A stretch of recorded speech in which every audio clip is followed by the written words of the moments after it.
Welcome back to Life in Stories, the home of the juiciest and most unforgettable tales. Make sure you subscribe so you never miss our latest uploads.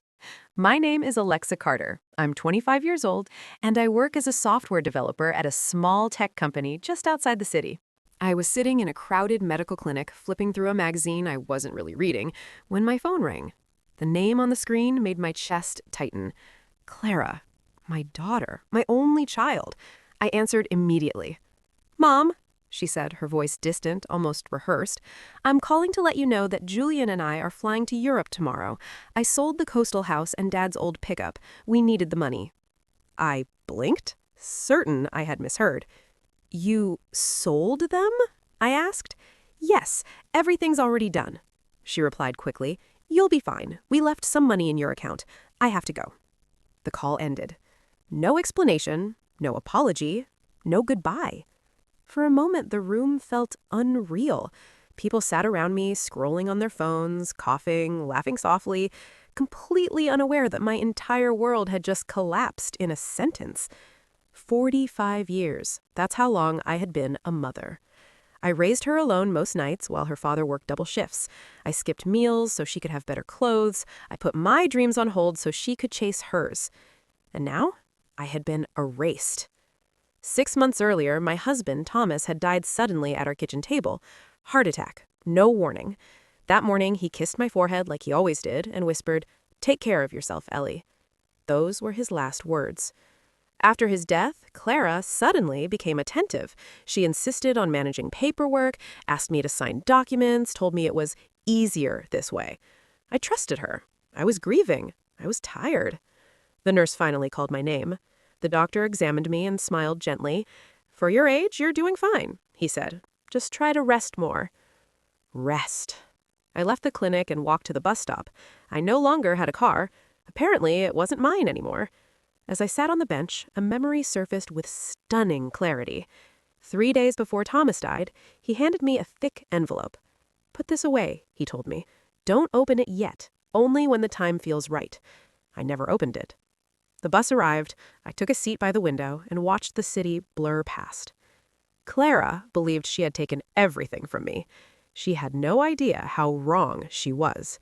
That envelope was still waiting at home, and it carried a truth my daughter never saw coming.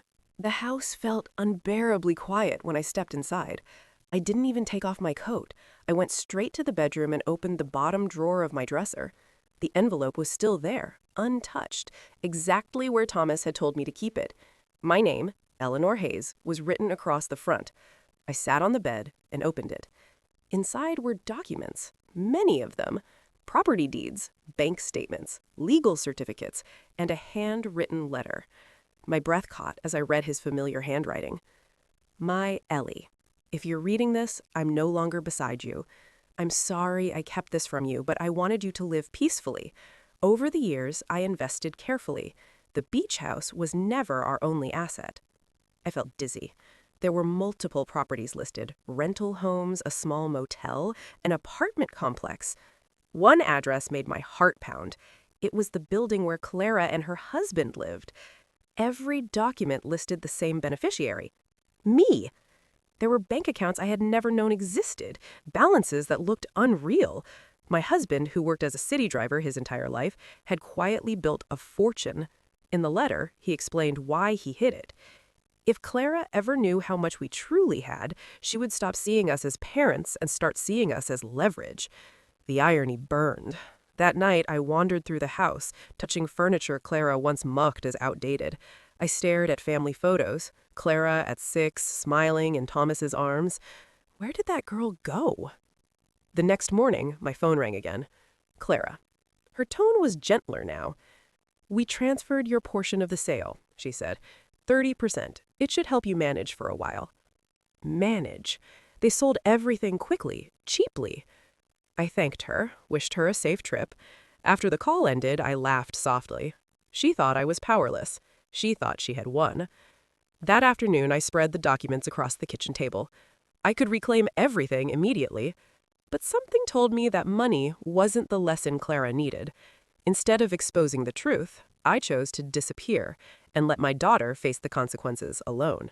To the world, I became exactly what my daughter believed I was, a helpless widow. Neighbors spoke to me gently, the grocery clerk offered discounts, people lowered their voices around me, as if I might break. I let them believe it. In private, I contacted Mr. Caldwell, the attorney who had handled Thomas's affairs. He confirmed everything. The sales Clara made were illegal. The assets were mine. I asked him to work quietly. No court drama, I said. No confrontation. Weeks passed. Clara never called.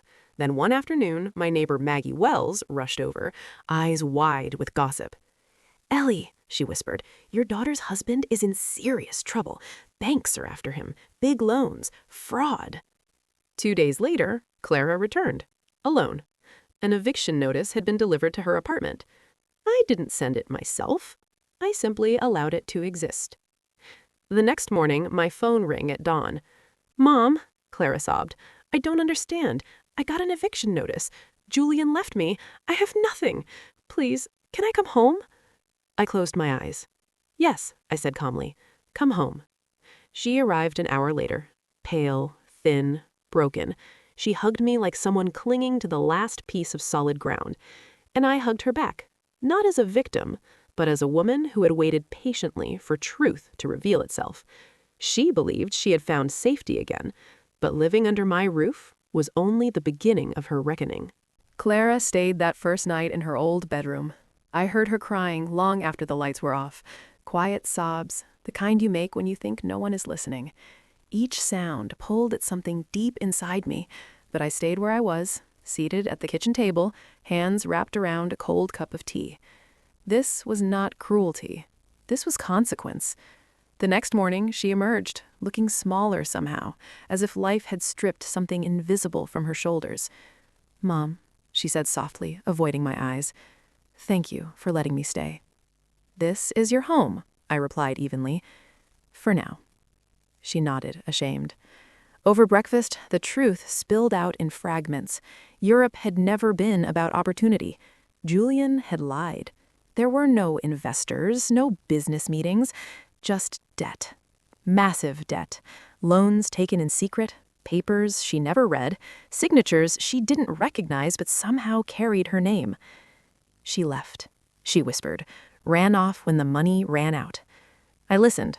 I didn't interrupt. I didn't rescue her with words. By the afternoon, reality arrived fully. The eviction notice wasn't a mistake. The apartment wasn't hers. The banks weren't patient. And she had no job. "I'll find work," she said quickly, desperation creeping in. "Anything. I won't be a burden." That word again. Burden. The irony nearly broke me. That evening, as she searched online job boards, her phone buzzed repeatedly. Unknown numbers, creditors. She stopped answering after the third call. "I never thought this could happen to me," she said quietly. "I thought I was smarter than this." I watched her then. Really watched her. This wasn't the daughter who spoke to me with cold efficiency in that doctor's waiting room. This was someone shaken awake by reality. Later, when she finally slept, I stepped into the garage. Thomas's old pickup was gone, of course, but the empty space where it once sat felt heavier than the vehicle ever had.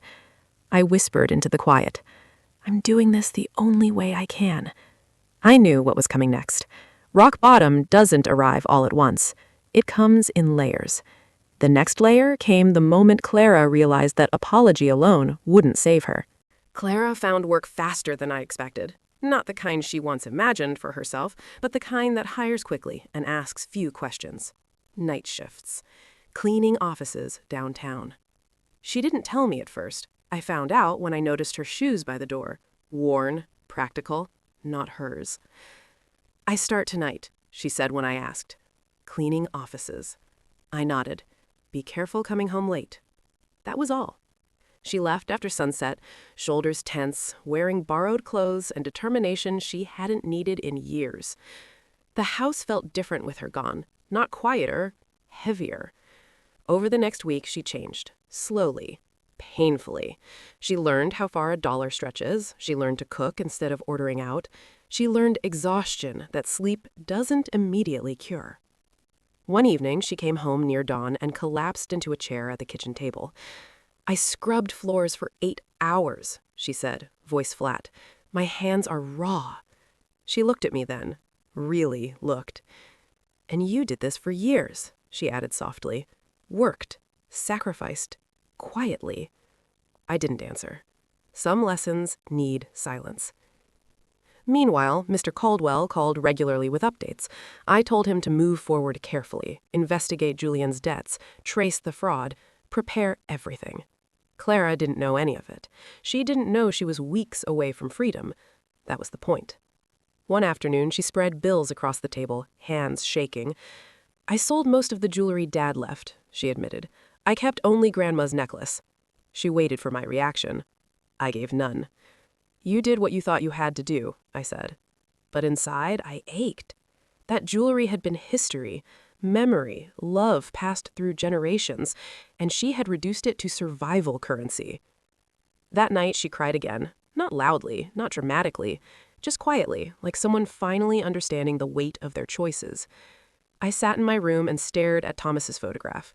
She's learning, I whispered, but it hurts to watch. What Clara didn't know was that her suffering had an expiration date, and I controlled the clock. Mr. Caldwell called on Thursday morning. We found him, he said. Julian, Paris, using false documents, attempting residency through fraud. Evidence was solid, more than enough to clear Clara of legal responsibility. She won't owe a cent, he confirmed. Once this is filed, it's over. I closed my eyes. Proceed, I said, but don't tell her yet. There was a pause. Mrs. Hayes, are you certain?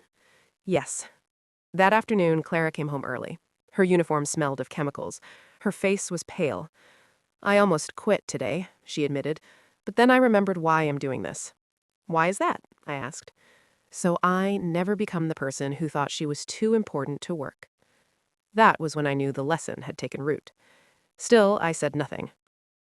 A few days later, she found something while unpacking old boxes in the garage, a small envelope, my name written on it in Thomas's handwriting. She brought it to me, confused. Mom, did you know about this? I opened it carefully. Inside was a key and a note. A safeguard, Thomas had written, for when our daughter is truly ready. Clara read over my shoulder. A safety deposit box? She asked. Dad never mentioned this. Neither did he to me, I lied smoothly. Her eyes lit with hope. Dangerous hope. Maybe there's something inside that can help, she said. I folded the note slowly. Maybe, I agreed. We agreed to go the next day. That night, as she slept, I sat alone in the dark. Tomorrow would change everything. But not yet. The box held more than valuables. It held the final test my daughter didn't know she was about to face. The bank lobby smelled faintly of polish and paper. Clara sat beside me, knees bouncing, eyes fixed on the long counter ahead. She hadn't slept much, neither had I. When the clerk returned with a small metal box, Clara leaned forward as if gravity itself had pulled her closer. That's it? She asked quietly. I nodded. The clerk placed it on the table and stepped away. I slid the key into the lock and turned it slowly. The click echoed louder than it should have. Inside were no stacks of cash, no jewelry, no miracle, just documents. Clara's face fell immediately. What is all this? She asked, flipping through pages. Deeds? Letters?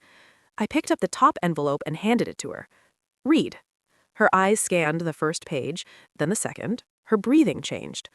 Mom, she whispered, this says the apartment building we lived in was owned by Dad. I stayed silent. And this one, she continued, voice shaking, this motel outside the city, these rental homes? She looked up slowly. These were ours? They were mine, I corrected gently, left to me. Her mouth opened, then closed. She laughed once, disbelieving. So we're not ruined, she said. We're okay. I met her gaze.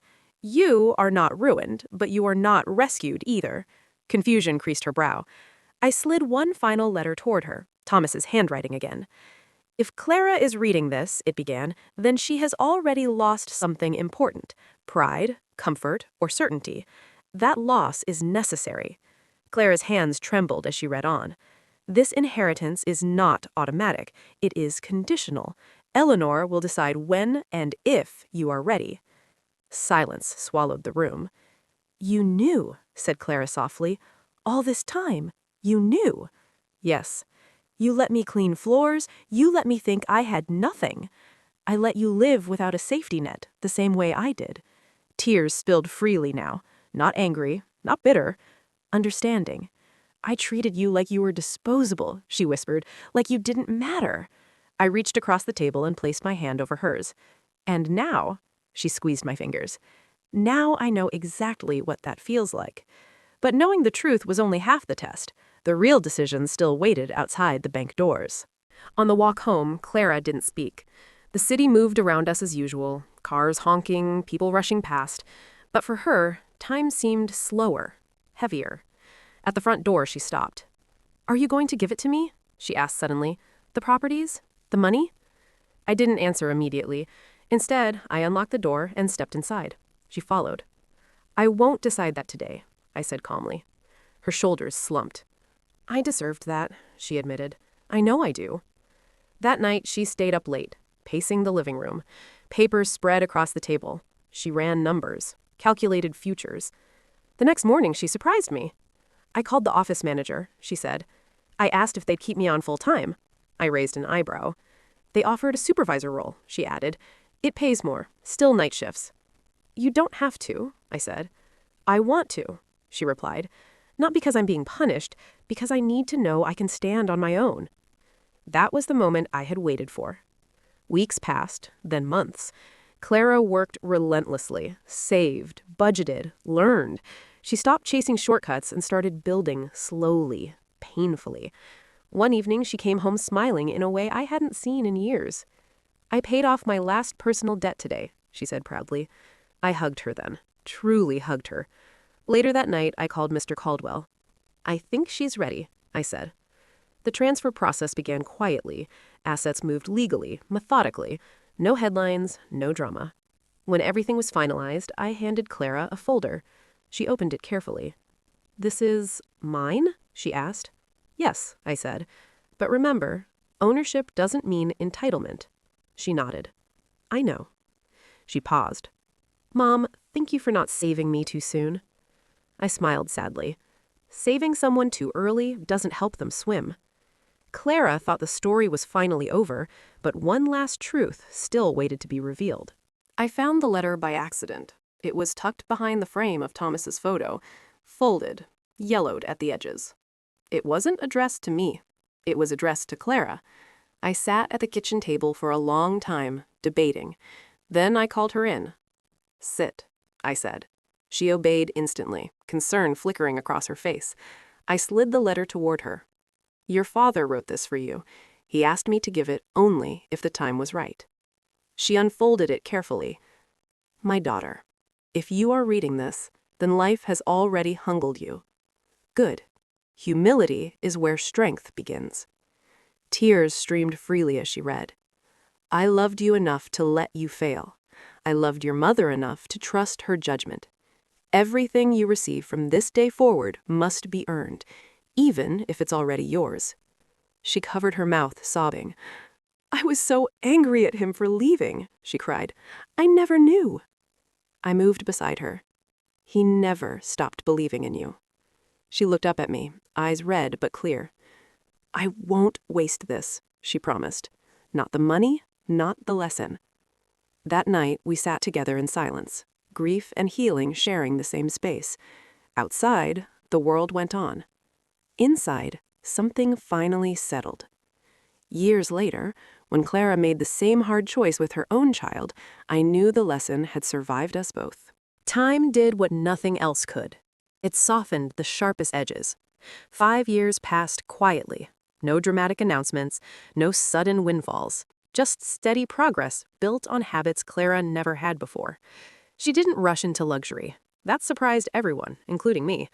Instead of selling assets, she managed them, learned maintenance schedules, tenant laws, accounting basics.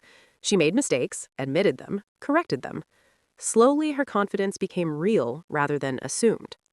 She moved out eventually, not into something flashy, but into a modest home she paid for herself. The inheritance remained largely untouched. One evening, she visited with a stack of folders and a tired smile. I refinanced the motel, she said, lowered the interest rate, increased occupancy. You sound like your father, I replied. She smiled at that. There was someone new in her life then. Daniel, a man who asked questions before giving opinions.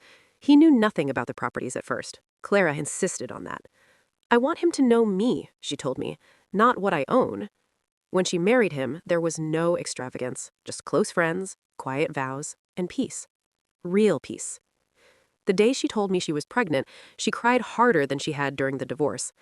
I'm scared, she admitted. What if I fail the way I failed you? I held her face gently. Failure isn't the problem. Avoiding it is. Months later, I watched her cradle her newborn son, Ethan. Small, fragile, completely dependent. Her hands shook as she held him. In that moment, I saw the past and future collide. She finally understood what it meant to carry responsibility without guarantees. Later that night, she came to sit beside me. I get it now, she said softly. Why you let me fall? I nodded. If you had caught me, she continued, I would have blamed you forever. She rested her head on my shoulder. I won't make that mistake with him, she promised. But the real test came years later, when Ethan made the same mistake Clara once did. Ethan was 19 when it happened. Bright, confident, certain the world owed him something. Clara called me late one night, voice tight. He wants money, she said, a lot of it. For a business idea. Crypto, fast returns, big promises. He says I don't understand his generation, she added, that I'm holding him back. I exhaled slowly. And what did you say? I said no. Silence followed. He left, she continued, packed a bag, told me if I really trusted him, I'd invest. The next morning, Ethan showed up at my door. Same eyes, same impatience Clara once had. Grandma, he said, forcing a smile, Mom's being unfair. I gestured for him to sit. He launched into explanations, charts, influencers, guaranteed profits. I listened until he ran out of breath. Do you know why your mother has what she has? I asked. Because Grandpa planned well, he replied. No, I corrected, because she learned how to survive without it. He frowned. You want help? I asked. Earn it. He scoffed. That's outdated thinking. I smiled faintly. So was yours at her age. He left angry. Months later, the project collapsed. Investors disappeared. Lawsuits followed. Ethan came back quieter, humbled. I messed up, he admitted. I thought confidence was the same as competence. Clara stood behind him, arms crossed but eyes soft.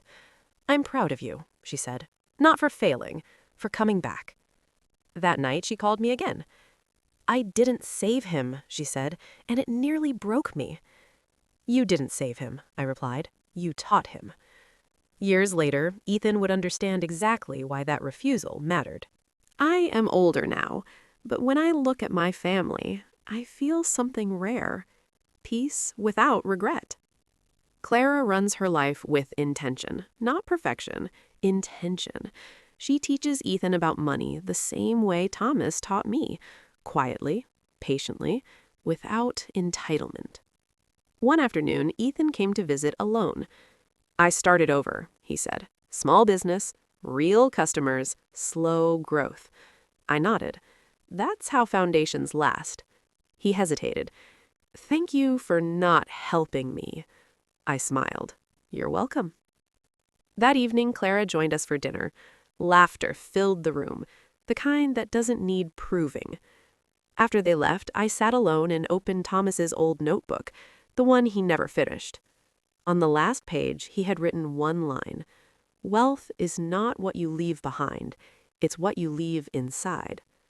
I closed the book. Everything we built survived because it wasn't handed out too soon, because love didn't mean rescue, because lessons were allowed to hurt. If this story ends here, let it end clearly. I didn't punish my daughter. I prepared her. And because of that, she prepared her child. That is how legacies survive, not through money. There is a kind of ending people don't expect. No courtroom victories, No dramatic confessions, no last-minute rescues, just clarity. I spend most mornings now in the small garden behind the house, the same house Clara once believed was all I had left. The roses bloom every spring without asking permission. They don't rush, they don't panic, they grow when the time is right. Clara visits often, not out of obligation, but choice. She no longer asks me for advice the way she once did, searching for shortcuts or reassurance. Now she asks questions instead, thoughtful ones, the kind that show she understands there is rarely a perfect answer. Ethan comes too. He helps without being asked, fixes things slowly, carefully, the way his grandfather used to. Sometimes he asks about Thomas, about what he was really like. I tell him the truth, that his grandfather wasn't extraordinary because he was rich. He was extraordinary because he was patient. One afternoon, as we sat together on the porch, Clara asked me something I hadn't expected. "Do you ever regret it?" she said. "Letting me fall that hard?" I thought for a long time before answering. "I regret the pain," I said finally, "but not the lesson." She nodded. "If you had saved me sooner, I would have learned nothing. I see that now." The wind moved through the trees gently. No urgency, no drama. That is what growth sounds like. Later that evening, after they left, I opened the safe one last time. Not to count anything, not to check documents, just to look. Everything was still there. Orderly, untouched. For the first time, I realized I didn't feel attached to it anymore. That's how I knew the work was done. People think this story is about inheritance. It isn't. It's about restraint, about timing, about loving someone enough to let them struggle. I didn't raise a wealthy daughter. I raised a capable one, and that is worth more than anything locked away. When I am gone, Clara will receive what remains, but by then, she won't need it. That was always the point. Sometimes the greatest gift a parent can give isn't help, it's the strength to survive without it.